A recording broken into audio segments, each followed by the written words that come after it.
Hey there, it's Tom Jordan. So happy it's Friday and happy that you're joining me prior to heading into the weekend. And I want to ask you a question. Did you know that prescription discounts that are meant for the poor are actually lining the pockets of hospitals instead?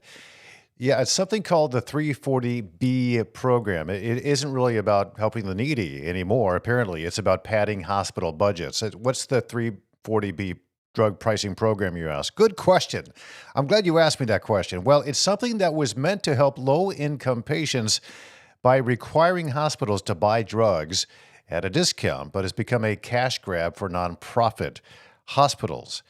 So instead of passing the savings on to the patients, many hospitals are now pocketing the profits, reducing their charity care, which is what they're supposed to do with this, and expand operations in wealthier areas and wealthier communities. And this is a nationwide program. And in Michigan, lawmakers in the state now want to double down on this broken system by expanding its reach, giving hospitals and pharmacies even more ways to profit without ensuring any benefit to the people it was designed to help. It isn't reform, it's rewarding, in a sense, exploitation. We're going to get into this today with my guest today. Jarrett Skorup is going to be back with me. He's with the Mackinac Center for Public Policy. That is coming up in just a few seconds. Jarrett Skorup with the best name this side of the Mississippi. I understand also that he's a contender for the other side of the Mississippi as well. So we'll talk to Jarrett in just a moment here. Also, just a reminder to chime in. You can comment, you can ask questions in the comment sections of YouTube, on X, on Facebook, wherever you're watching. Remember, Tom Jordan Live is also on Spotify and on Apple Podcasts. I'll get to those questions and those comments in a moment. Of course, you can ask Jarrett questions as well. We'll put him on the spot.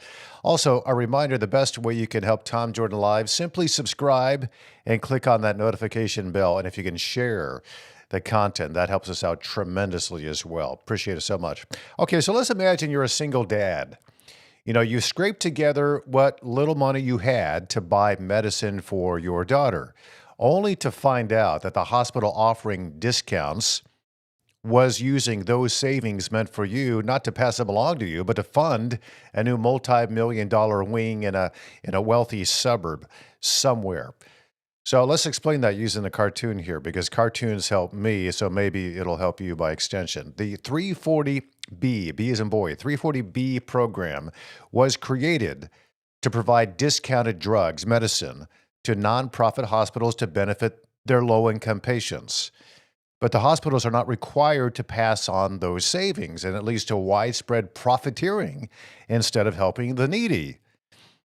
For example, there's a Richmond hospital in Virginia, and it became Virginia's most profitable hospital by, in part, abusing the program while cutting their care, their charity care, reducing it so they can make more money. And research is now showing that hospitals' discounted drug purchases grew from $9 billion in 2014 to $38 billion in 2020. Why? Because, hey, it's a cash cow. Despite the increased revenue, though, the hospitals that are taking part in this program have decreased their charity care spending. And in Michigan, where we're going to focus in as an example of this nationwide program, the hospitals in Michigan in the program spend 20% less on charity compared to others in other states. So there's a proposed, a slew, kind of a slate of Michigan bills in the state legislature. It would expand the program by preventing drug manufacturers from limiting hospital purchases. Like the sky's the limit now. So the hospitals can just keep buying and saving tons of money, and no requirement to pass it on to the patients, which is all what this is intended for. So the bills would allow contract pharmacies as well to access these discounted drugs, increasing the potential for abuse. So it's profits from drug manufacturers to hospitals without reducing healthcare costs or improving care. So what should be done here? What should lawmakers do instead? Well, my guest today believes that they should focus on reforming the program that doesn't work properly, to enforce transparency, to ensure benefits reach the intended recipients. That would be the patients. Would that ever really happen, though, in this iteration of the state legislature? Let's bring in Jarrett Skorup with the Mackinac Center for Public Policy. Jarrett, it's great to see you. Appreciate all your work that you do, and it's great to have you back on with me. Appreciate it. Thanks so much. Yeah, thanks for having me, Tom. So let's talk about this. I mean, can you kind of briefly explain? I mean, I kind of did, I guess, there, the purpose of the 340B program, but what's happened specifically in Michigan and what's going on through the legislature right now to expand something that doesn't really work the way it was intended? Yeah, the way I think of it is, yeah, the original intent is we want low income people to have access to drugs that don't cost as much. Great, great goal. There's lots of programs that do that, um, and so I think of this like providing food to low income people, where what the government does is it says we're going to give food stamps directly to low income people. They can go out and they can use those to help buy discounted food. This would be like saying, all right, what we're going to do is we're going to require our farmers to sell food at cost directly to Walmart, and Walmart can do whatever they want. They can buy that food at a discounted rate and they can resell it for whatever profit they want. It wouldn't really make any sense. And so, if we're talking about trying to get discounted drugs directly to patients, I think most people agree with that. But what's happening, as you explained, is certain hospitals, are able to buy drugs at very low cost, sell them at very high cost, and pocket the difference. And so it's not really helping patients, and it's really just shifting profits from drug manufacturers to certain hospitals. Yeah, and I would imagine there's probably some lobbyists involved somewhere in this whole thing that because when you look at this, there is no requirement. I mean, the focus is and the whole purpose and the intent was to help patients with low incomes buy drugs and medicine at a cheaper cost. So why isn't there any type of requirement? There's nothing within the law or there's no law that would require these hospitals to pass on the savings to the patients, which is the stated goal here. But why wouldn't there be a law that would require them to do that? Good question. I mean, I think the number one reason is that hospitals fight very hard to maintain this program and, in fact, to loosen the program, because you will get where drug manufacturers push back and say, why don't we have an audit of where the money's going? Why don't we have something in the law to limit to make sure that this is going to low income patients? Hospitals fight that. And then the bill that we're talking about here in Michigan, the problem with it is, you might have a hospital where a lot of hospitals have their own in-house pharmacy, but they contract with outside pharmacies. So if I need some drugs, some medicine, my doctor writes me a prescription, I go to Meyer or whatever my pharmacist is.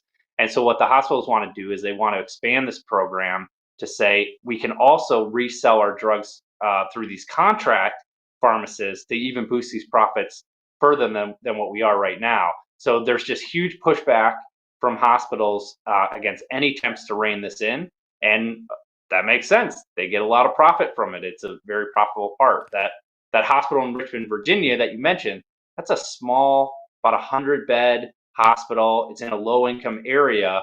The New York Times did a long investigation on that. The hospital's kind of a dump. It doesn't get great reviews, and they're essentially using the money, profiting from that, and exporting the money out to wealthier areas and other hospitals that the hospital system owns. It's immoral the way I look at this, and you know you mentioned that the hospitals are pushing back very effectively against any attempt to stop this from happening. But the pharmaceutical companies they got a pretty strong lobby as well. They they're billions of dollars in profits. Also, is there a reason why they're not pushing back harder because they're giving the discounts, right? They're maybe, I Yeah, mean, ostensibly they're making less profit than they would, unless maybe this helps their volume in sales and total sales. Maybe that's how they're making their money that way. It's volume, versus profit per individual prescription that goes out. But do you know that the backstory there are the pharmacy? I mean, I'm sorry, are the pharmaceutical companies pushing back against these hospitals that are not abiding by the original intent? Yeah, they are. And so if you look at this, it really is what you described. It's kind of a fight between pharmaceutical companies versus the hospitals. And so that has been, there are some lawmakers I think who are just saying, well, I don't really like pharmaceutical companies, so if we're shifting profits from them to the hospitals, and that's what I support. And our perspective, more as just like a free market think tank is we want a competitive environment. We want to remove regulations that limit that establish this. And this is one important way where a lot of hospitals are able to use government policy in order to protect themselves from competition and guarantee themselves more profit, which is what all monopolies do at the end of the day. So when I've been talking about this and talking to lawmakers and writing about it, I've kept focus on this is about what's the right way to provide low income drugs in an efficient way and kind of to claw back some of the because the hospitals are pretty upfront. They're just like we do gain profits for this, but we use it to help try and cut costs elsewhere, and we use it to expand our services and to build a new wing and that type of stuff that you talked about. Hmm. And from our perspective is we should have a competitive environment. There should be lots of different ways that you provide these drugs, buy these drugs, and hospitals should purchase them like everybody else. And if the government wants to help low income people afford drugs, they should do it directly through a voucher system and not kind of use this middleman that's able to game the system. Yeah, that seems to be the obvious solution. Like, and I think your analogy of what we do with, with food and we're purchasing food, we don't go to a middleman to do that. I mean, we kind of do a Kroger or a Meijer or a Walmart, but the discounts should go directly to, in this case, the patient. Is there a way to set that up that you don't have to go to the hospital to buy these medications? You can go to obviously there's pharmacies involved here, but somehow a way that's more streamlined so the patient gets the direct benefit here rather than going through some middleman somewhere else? Yeah, so the way that would work is it should be more like kind of the food stamp system. You think about that, you're like, okay, I'm low income, I need to buy food. I get this credit card from the state and I can go to Meijer, Kroger, Walmart, whatever. I can purchase it directly and what happens is you buy the food from them and the state reimburses them for the cost of the subsidized food. That's how this should work for drugs. If we had a system where, and we do have some like this, but this is the way that we should do it, where you say, okay, you're low income, we verified your income, the state wants to give you some discounted drugs. So you go to any pharmacist or the hospital you want, you buy it, the pharmacist turns that back into the state, gets reimbursed for the drug. I think the drug manufacturers would be fine with that. And I think that's how it should work. The problem here is you're not you're not doing it. You're simply requiring the manufacturers to sell the drugs at this heavy discount. Or if you wanted to use the food analogy, it would be saying Walmart, essentially our farmers have to sell to you at this very low cost, and you're the one that does all the gain from the system. Well, the farmers would rightfully say, we're okay helping low income people out, but we want to actually make sure that it is low income people and that we get a proper reimbursement for the services that we're providing. And that's how it should work for the drug sector as well. Yeah, I the way I look at this is that these politicians get a talking point here saying we're combating the, pharmaceutical giants, the big pharma, we're requiring them to charge less for their medications. But it doesn't matter because it's just going to somebody else. It's rewarding hospital. They're Right. making huge profits on this. And it sounds good. Yeah, hospitals and whatnot. But the patients are the ones you're trying to benefit here. We have a comment here. I want to bring somebody in who's got a question, I think, for you, Jared. Let's bring it up. I don't know what it is yet, but we'll read it together. Hey, it's Harry Sakalian is back. Good morning, Tom. It looks like the discussion should also focus on the difference between for-profit versus nonprofit hospitals. Thanks, Harry Sakalian. Yeah, what is the difference there? Because this does go specifically to what they describe as nonprofit hospitals, correct? That's right. It's nonprofit hospitals located in areas of lower income people, where more of the population. But again, just because you're located in that area doesn't mean that's necessarily who you serve. That's a great question from Harry. And one of the studies that you kind of cited at the beginning, what they did was they said they looked at the hospitals who take part in this program, who are allowed to, and the ones that don't. And then they looked at the profits that are made from the program. Obviously, the ones that take part make a lot of money from it, get a lot of revenue from it. The ones that don't take part don't get any revenue from it. And then they looked at their charity care. How much of their revenue are they spending on helping the community? You would think that the ones making more profit from this program would be the ones spending more money, more higher percentage of revenue on charity. It's the opposite. The hospitals that actually don't take part in this program are more likely. So the for-profit hospitals not taking part in the 340B program actually were spending more of their money on charity care than the nonprofits that take part of this. So it's completely flipped from what the intentions of this program are. And that, I think lawmakers were trying to do a good thing here, and they just wrote it in a way that it was too easy to be gamed, and it's not serving the results that they want. Yeah, it sounds like, and you're right, that was a great question and a good distinction from Harry. And I'm glad you explained that because, I mean, nonprofit becomes nominal, a nominal description that's not exactly accurate, at least in this case. And so, why is that, do you think? I mean, well, is Michigan that much different than these other states that are using the 340B program that is really 20% less that these hospitals are spending on charity care and these nonprofit organizations, which this is why they exist. Nonprofits exist essentially to provide charity care, but they're providing 20% less in the state of Michigan than elsewhere. That's what you found in your research?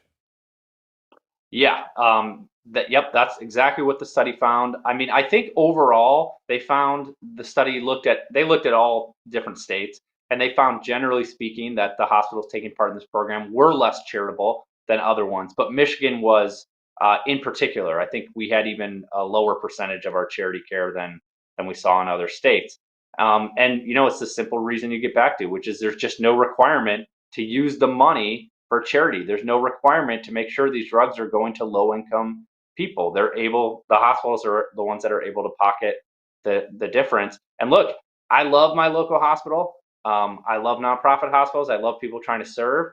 But like any other industry, the problems happen when if you don't have to compete and you're able to game government regulations. That's what everybody does. And so I don't care if it's a hospital, I don't care if it's a school, a corporation, a telephone company, whoever it is, we all need to compete in the marketplace because competition is what makes services get better and more efficient over the long haul. So that's what I really care about. Absolutely, that is the case, and that's been borne out time and again, example after example. I love my hospital too, but part of love is confronting them when they're doing something that's not beneficial to the intended audience. In this case, it would be the patient.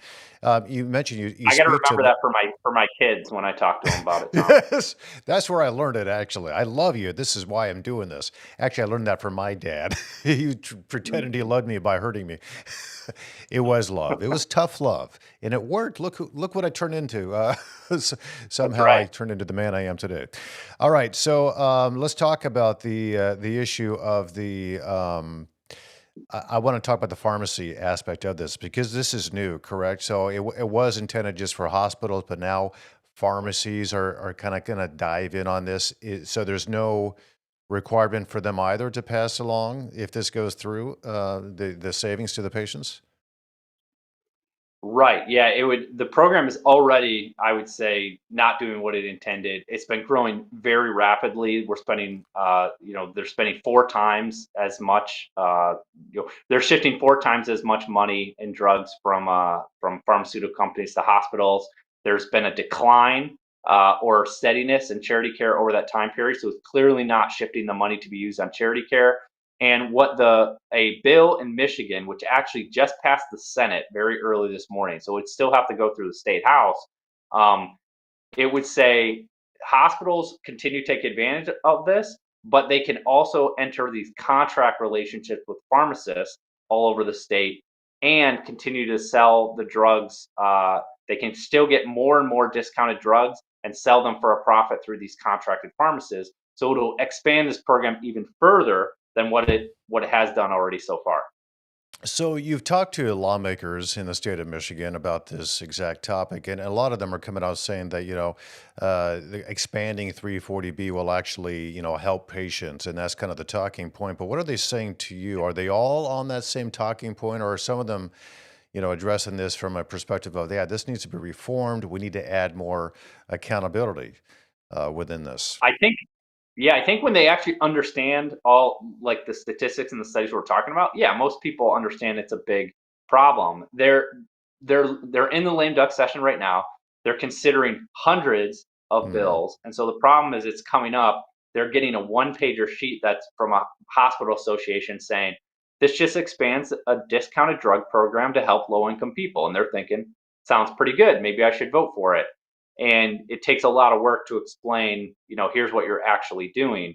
And so the initial bill did pass the Senate. It was tie barred to another bill Hmm. that would provide some price transparency. So hospitals would have to list some of their pricing structure, which I think is a good bill. But it's kind of combining a bad issue with a good issue together. And then we'll all have to see kind of, so it passed the Senate. If it passes the Michigan House, then it would go before the governor. So we're really in crunch time over what they're deciding to do.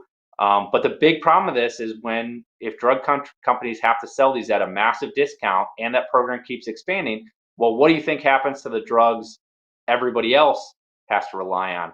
Yeah. It helps drive the price up because that's the way they try to make up the revenue. So it really does hurt everybody altogether. It's not just about between pharmaceutical companies and hospitals. You just pointed out a very big problem in this legislature is that most people voting on this variety of bills, as you mentioned, there's so many things being shoved down their throats this week in Michigan that they don't really understand the law. And it's what I was going to ask you was like, because when I saw your piece at Mackinac.org and what you wrote about, and I thought I have not heard about this, and I do a lot of reading, and if I haven't heard about it, most people haven't. So I went back and looked at previous stories in the news, and you Google it, and you find out that a lot of what's out there right now it describes 340B as this wonderful thing, and here's how it works, and these descriptions, and how it helps these, low-income patients in these low-income areas. And I found very few. I did find some, but very few stories that were challenging what was actually taking place in regards to these programs and how hospitals were were making a profit off it. And that's why I found that cartoon. That was one of the few pieces that I can Right. show what was really happening in this. Except at Mackinac.org and Mackinac Center for Public Policy and Jarrett Skorup, who wrote about it, it's not really out there. So a question, if the public doesn't know about it and the lawmakers aren't aware of this, we're in a world of hurt. Yeah, well, there are bills that do essentially get written and pushed by lobbyists, and they kind of go through, and they're the some of the biggest, most important issues are things that people have never heard about. Keeping in the healthcare area, I was talking to a friend recently, and I asked them if they'd ever heard of certificate of need laws, and they had not. And I said, Mhm. certificate of need laws is a Michigan law. It's in some other states, and it says that no medical provider can open up to compete with another medical provider. They can't expand beds. They can't expand services, even Wow. services people desperately need, unless they get permission from a state board. And that state board is dominated by hospitals. So essentially, there's a group of hospital executives who get to prevent their own competition. And the same thing works for alcohol distribution in the state of Michigan. It works in some licensing areas. It works in a whole variety of ways. And my friend thought that's crazy. He worked. He's an engineer. He's like, we compete with everybody else. We don't get to decide. No, another firm that does chemical engineering is not allowed to open in the state of Michigan. That would be outrageous. And yet, that is how it works in some very important sectors in energy, in health, in alcohol distribution across the state of Michigan. So some of these issues no one's heard about. They are a big deal, and that is what is driving up prices for people. This lack of healthy competition.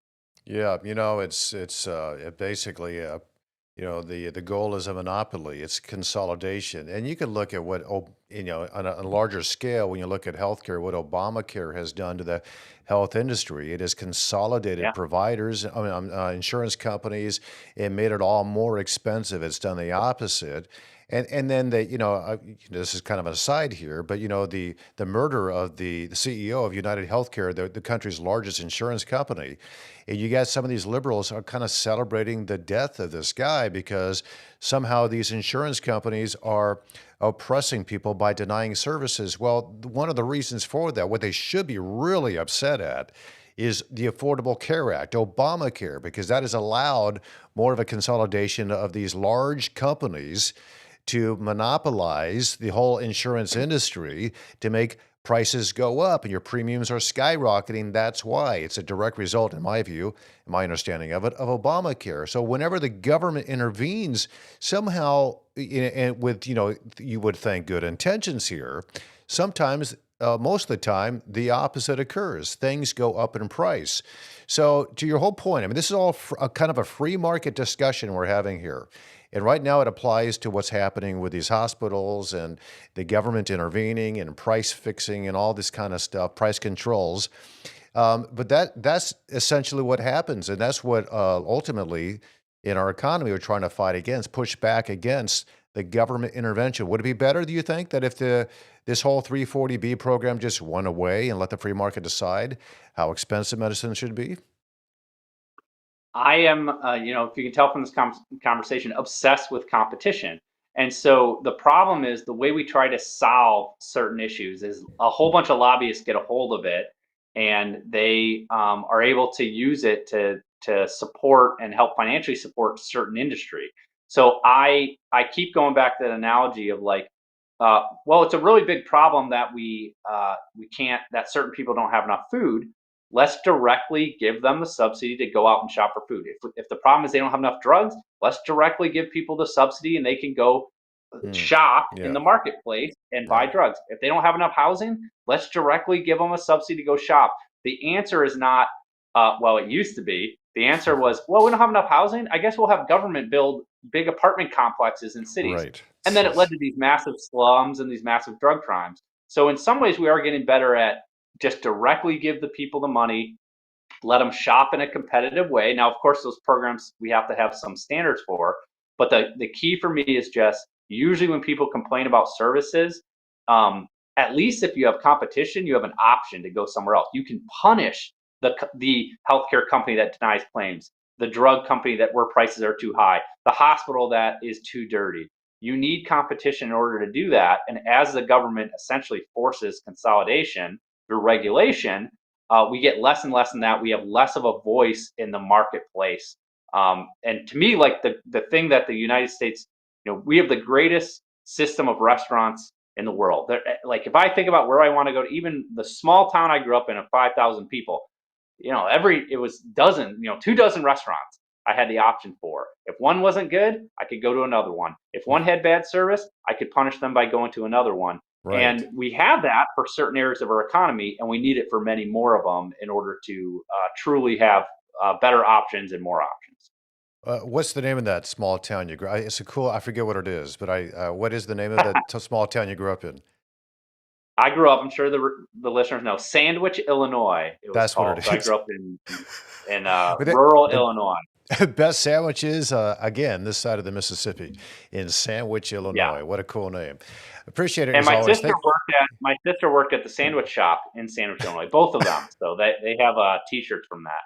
Yeah, that's fantastic. One day, I hope to visit Sandwich, Illinois. I'd never really heard of it until Jarrett Skorup came around, also with a very unique name. Jarrett Skorup with the Mackinac Center for Public Policy. Thanks for bringing this to our attention. I would have known about it unless you wrote about it there at mackinac.org. Jarrett, good to see you. Thank you so much. Appreciate it. Thank you for having me. You got it. Take care.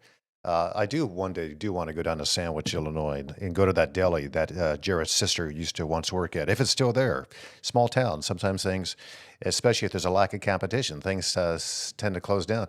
All right, so I think this is important. I mean, you should look up the 340B program. If you live in an area that's low income, and you think you're being told by your lawmaker that, yeah, we have this great program that's going to help you pay less for medication, when the exact opposite is happening. You're still paying a lot of money because hospitals profit off of this because their cost now has been reduced.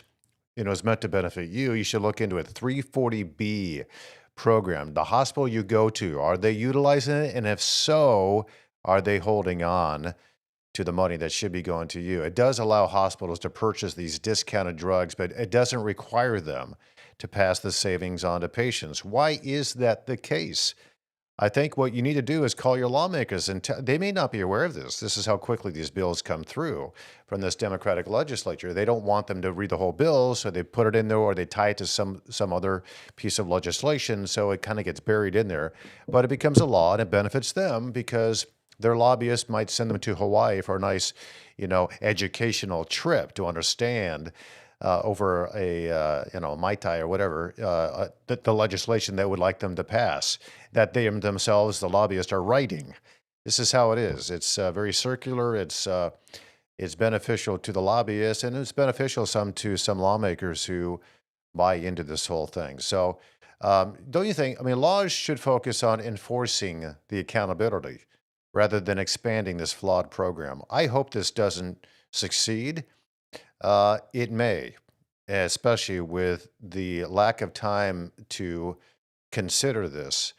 But keep in mind that Michigan hospitals, under this program, the nonprofits that are supposed to really hone in on charity care, and that's what this is all about, they actually end up spending 20% less on charity care compared to other hospitals. That's what's happening with these nonprofits who are taking part, the ones who are holding on to the profits rather than passing them on to you because they're allowed to do that thanks to your lawmakers who do not put in a law that requires them to pass the savings on to the poor. There's no justification for this. The primary beneficiaries are already wealthy institutions. So the charity requires oversight. It's not happening in other industries. It certainly should not be happening in these hospitals either. All right. So thanks to Jarrett Scorp. If you want to read about it, go to, I think it's mackinac.org, or you can also go, they have another news site. It's Michigan Capital Confidential.com. Great stuff there. And they write about stuff that most outlets are not because that's what they're in existence to do. They are a think tank, but they're writing about things that are happening in the legislature because we need to know about it. That's the whole point of it. All right. So I do want to talk about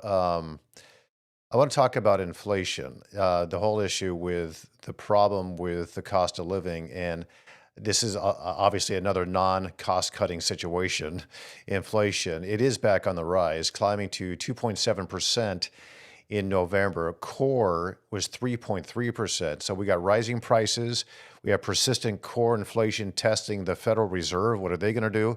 Well, consumers here are, they're kind of blaming this. Some of the like CBS News, which I'm going to play you a clip from CBS News, but they're kind of blaming the rise of inflation on, hurricane damaged vehicles. That is part of it, but it's affecting so many other aspects of the industries within this country. We're continuing to pay sky high prices for eggs and beef. Just hold on a second. I'll show you how much more we're paying this year compared to last. And so the Federal Reserve, they're debating whether it can afford another rate cut as sticky inflation in areas like medical care continues to erode the value of the dollar. And Donald Trump, he's promising to curb inflation and revive the Biden downtrodden economy. But with Biden era policies still in effect, fighting inflation is tough as businesses and households juggle higher prices and these renewed economic pressures. So here's CBS News. They even recognize that the hardships on American consumers. Several surveys predict Americans will spend a record amount this holiday season. One reason why? Prices are going up. Annual inflation increased slightly in October, and a new report shows it went up once again in November. Adam Neal says that's affecting his shopping list. Because of the price of everything going up, I have now had to cut back my budget. Prices for many necessities, including groceries, continue to increase. Beef jumped 5% from a year ago. Eggs skyrocketed more than 37%. And housing costs, known as the Shelter Index, continue to have a major impact on overall inflation. Shelter prices accounted for about 40% of the overall increase in the month of November. And borrowing money could get a little less expensive. Next week, the Federal Reserve is expected to cut interest rates 0.25 percentage point. But what happens in the new year is unclear. The Fed's going to be waiting for the impact of any new Trump administration policies and their impact on the overall economy. Yeah, so It's interesting because CBS News, they're trying to blame Donald Trump on this. He's not even president yet. They're saying, well, it's because of his tariffs and all these things. It's like, come on. So inflation isn't retreating. It's regrouping under President Biden's watch. American families are footing the bill. And Bert Herzog, the founder of Executive Wealth Management, is back with me to talk about this. Bert, it's really good to see you, as always. So Good to see you, Tom. Thanks for Thank you. coming in. So, what do you make of this latest report? Obviously, it came out this week, a couple days ago, I guess it was. It is showing signs that inflation is not retreating; it's just going up. Yeah, it's discouraging, obviously, for the American public and American consumer. But one of the things that I think we need to focus in on is what's happened recently with the Federal Reserve Board increasing or decreasing interest rates by 50 basis points. Right. I think that was a strategic error. You do? Yes, obviously, you're seeing the effects of it right now. It did nothing to curb inflation. In fact, it probably increased activity in our economy based on what was they had pronounced a 25 basis point target, and they went with a 50 basis point cut. And I do think that they should have stuck with a 25 basis point cut, and that would have been put them in a position to do another 25 basis point cut right now. So I think that their hands are tied. They've been kind of plotting this out, that they're going to make another cut, but they may have to pass on this cut in December. We'll see. Do you think? I mean, I don't know. I've kind of been skeptical about Jerome Powell's effectiveness and his. I mean, obviously, he has much greater understanding than I do about the economy and how things should go at this point. But remember, early on, he was among the many who were saying, along with Janet Yellen and Joe Biden, saying that inflation was transitory and they're not really worried about it. And then, of course, it shot through the roof with over 9% inflation rate year over year.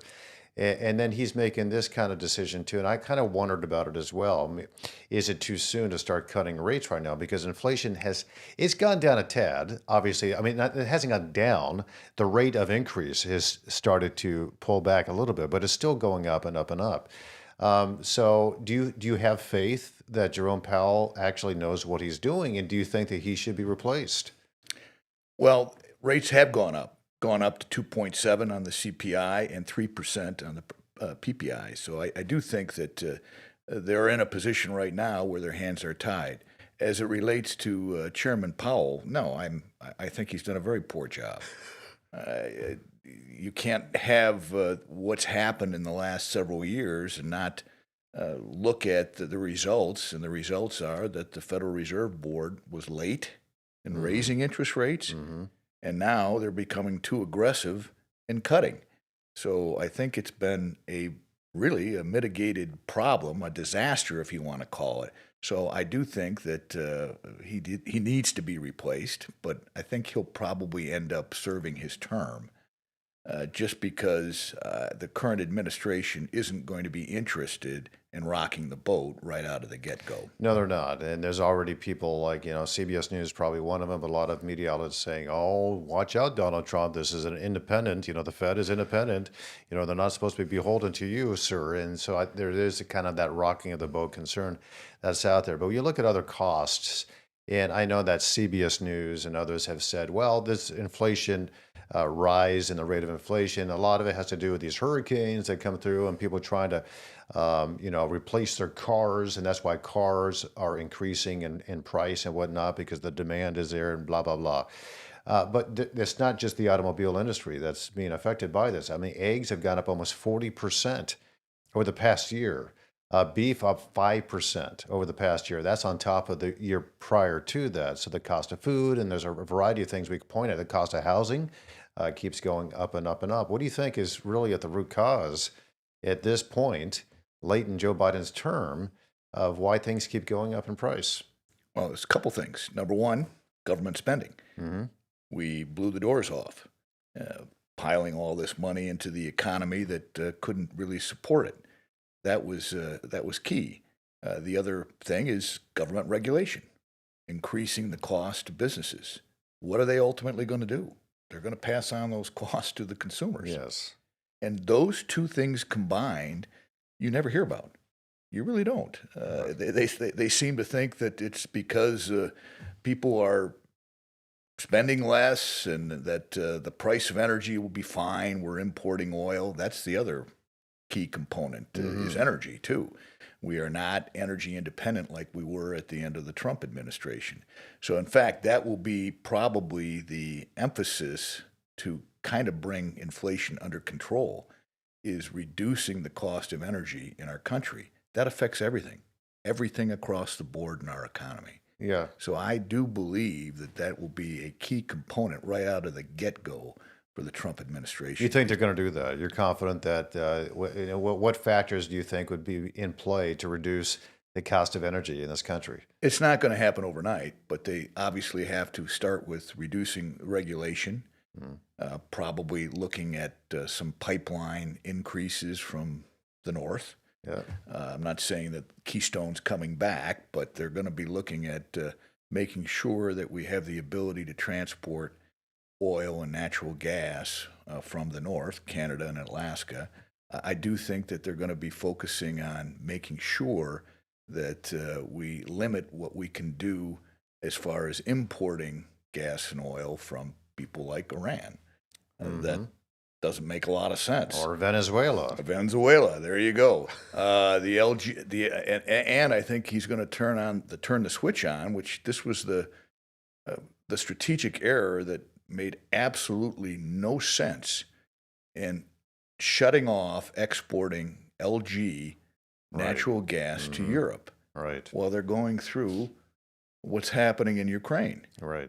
That was craziness. Right. And I think that immediately will help kind of solidify the reduction in inflation if we can get our arms around that. One of the many things that I think helped wake some people up to this whole renewable energy push and the national security consequences and the economic consequences of it is what has happened in Europe when Russia invaded Ukraine, and Germany was this kind of a stalwart, kind of the leading front on switching their entire country over to renewable energies. And what did it end up doing? It made them very dependent on Russia as a result, and it made them things were shutting down, and there wasn't enough energy coming into their country based on renewables, and now they're regretting that mistake, and they're relying on fossil fuel types of energy from an enemy,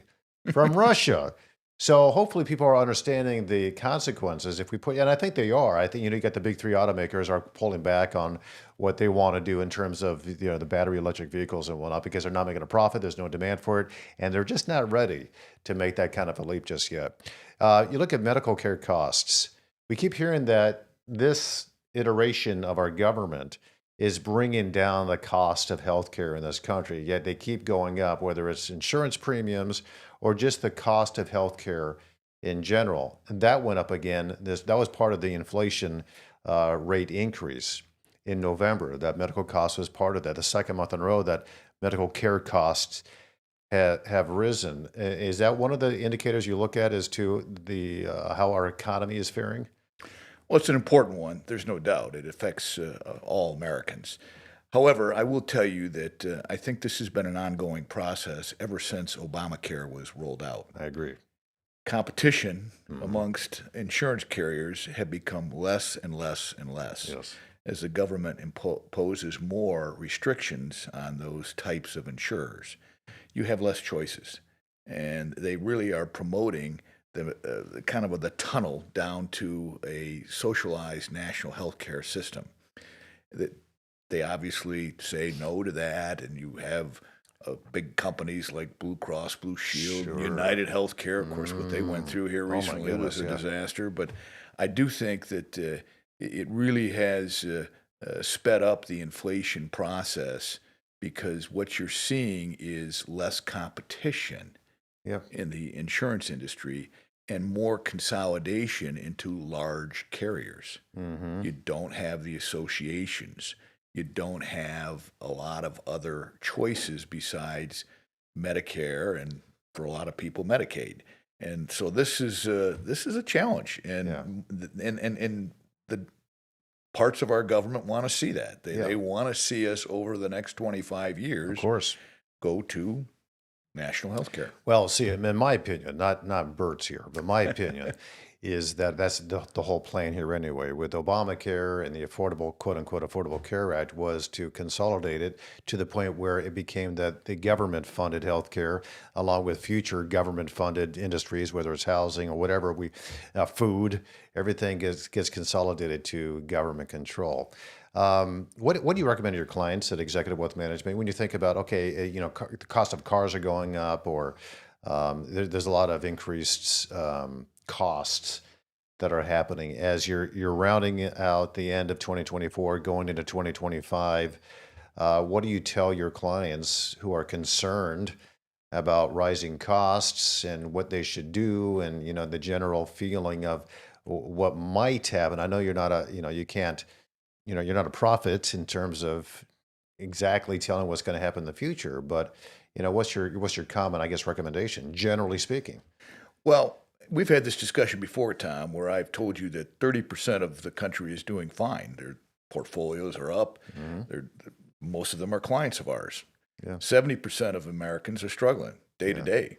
They're struggling paying their bills. They used to have $5,000 in their checking book. Now they have $5,000 on their credit card. So this is a concern. And a lot of what is happening with corporate America is consumer demand. What are they selling? And so if 70% of the country is kind of tapering off like they have been in the last year, ultimately it's going to affect earnings. And so even though earnings have been inflated by the open pocketbooks of the money being flooded into our system, we have to be very cautious that moving into next year, that they're not going to be able to hit those numbers. So we do expect a pullback next year. I'm cautiously optimistic beyond that, because I do think that the administration's economic agenda will bring us back. And I'm getting off on a tangent here, Tom. That's fine. I do want to emphasize that, look, we need to get this budget reconciliation bill passed with the tax cuts. That is critical, in our opinion, because I do think that that will send the message to corporate America that, hey, I don't need to worry about raising prices.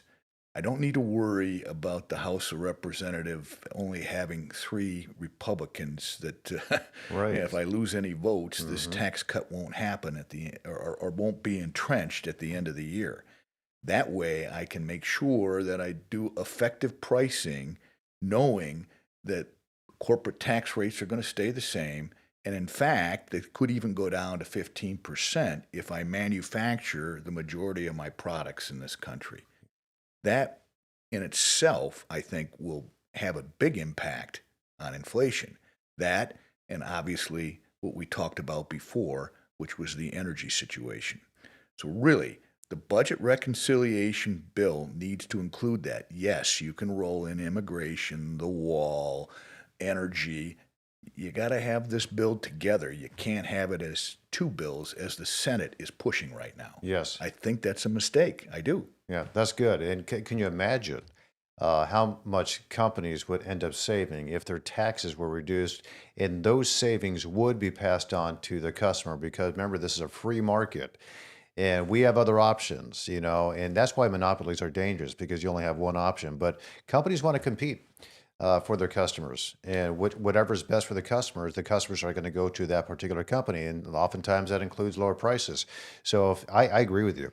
Drop taxes, drop regulations. That will go a long way in reducing the rate of inflation in this country. Bert Herzog is the founder of Executive Wealth Management. It's always good to talk to you, Bert. I appreciate your time. Tom. Thanks for coming in. No, I appreciate it. Thank you. Yeah, fantastic. Good stuff. All right. So listen, by the way, we're going to talk about Executive Wealth Management in just a minute here, but I want to go to another expert in addition to Bert Herzog. And you probably heard of my next expert here, but he gave a great analogy of what inflation means.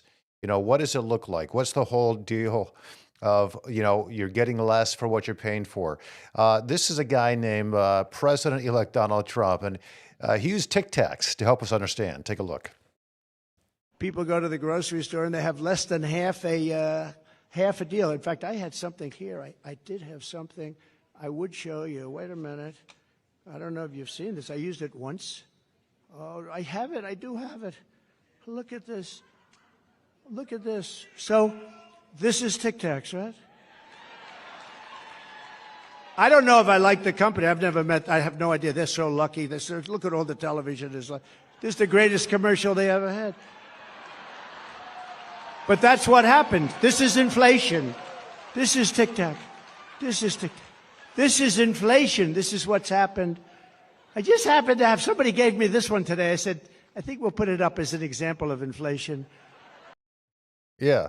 Yeah, it was a great example. Thank you, Mr. President, for doing that. It is a great example of inflation. Hey, I'm going to get to your comments here coming up, but I want to talk about, executive wealth management and what they mean to me, because Bert Herzog comes in here and talks with me about all these things. He's got a deep understanding of the economy and how different factors and different decisions affect your pocketbook, and it's very complex.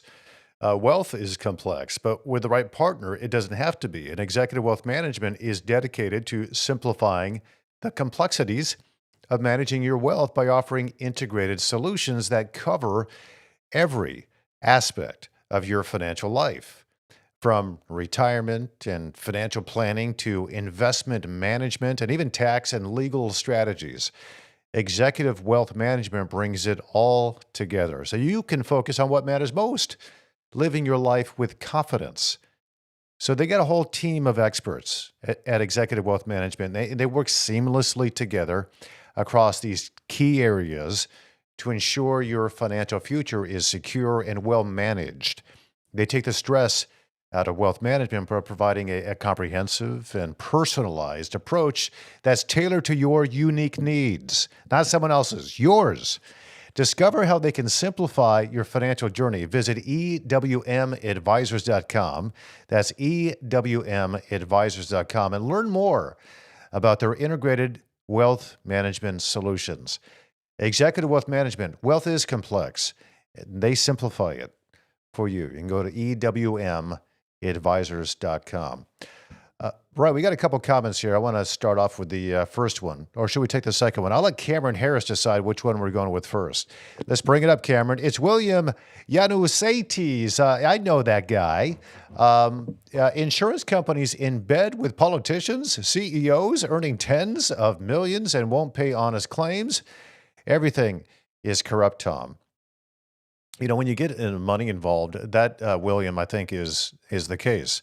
The Bible says money is a root of all kinds of evil. And when you insert like a discount that's meant to go to the poor, and a hospital step in and they get the discount and then they still charge the high price to the poor for the medication that they desperately need so they can go out and build a nice wing to some hospital in a wealthy suburb away from the low-income area where all of the benefits were supposed to go, that's corrupt.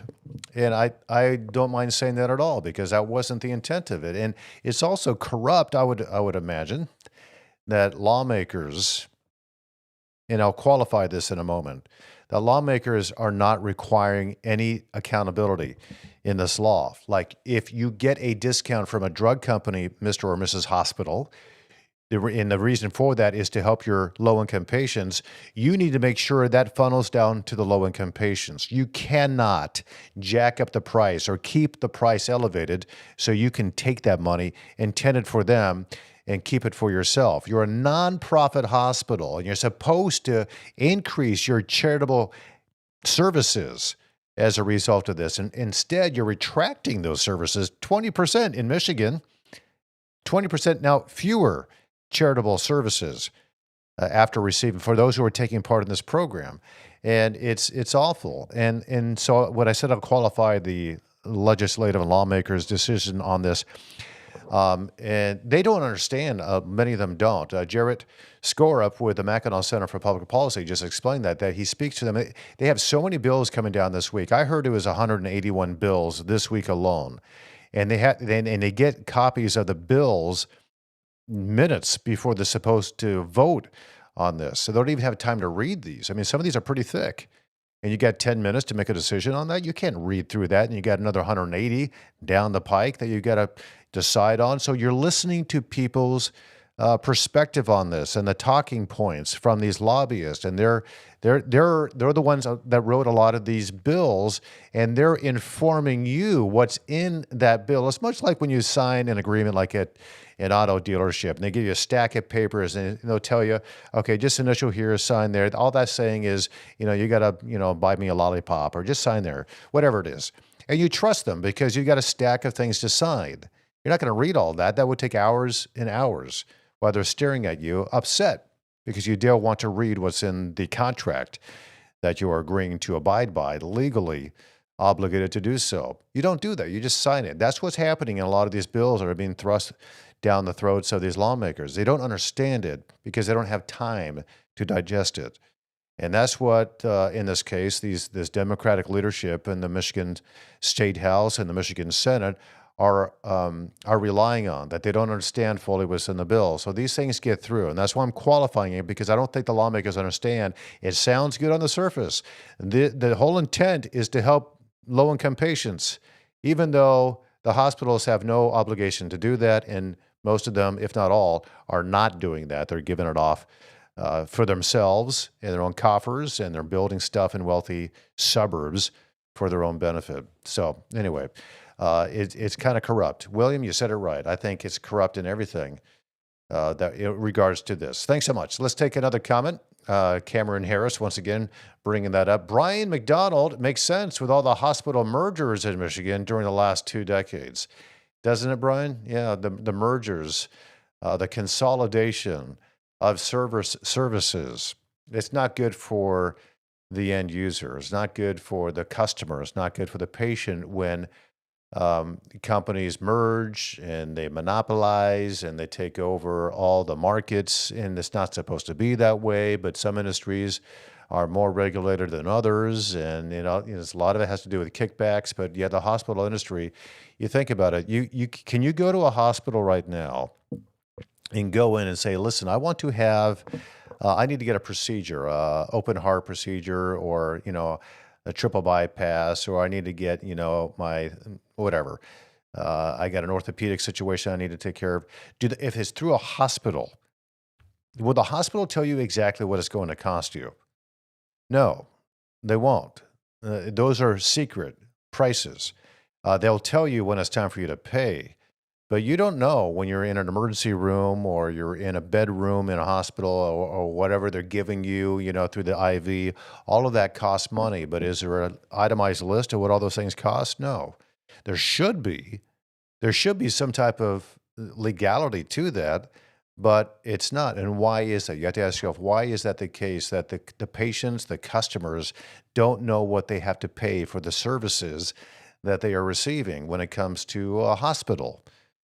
Oh, it's a complex mess there, and it would take probably decades to figure that out. But I can tell you what's not helping. That would be Obamacare, the Affordable Care Act.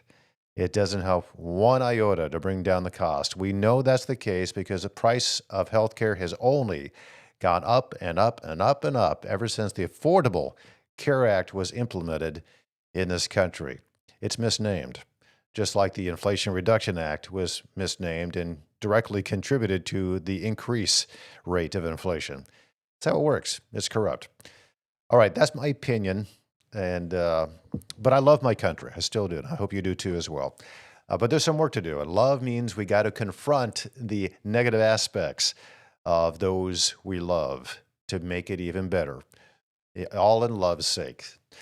Thanks for watching, and hope you have a fantastic weekend. Go to church on Sunday. If you'd like to join us at Calvary Chapel, Waterford, you're welcome there. Go to wherever you happen to go to celebrate the Lord. Do that this Sunday. And we'll see you back here on Monday. God bless you. Have a great weekend.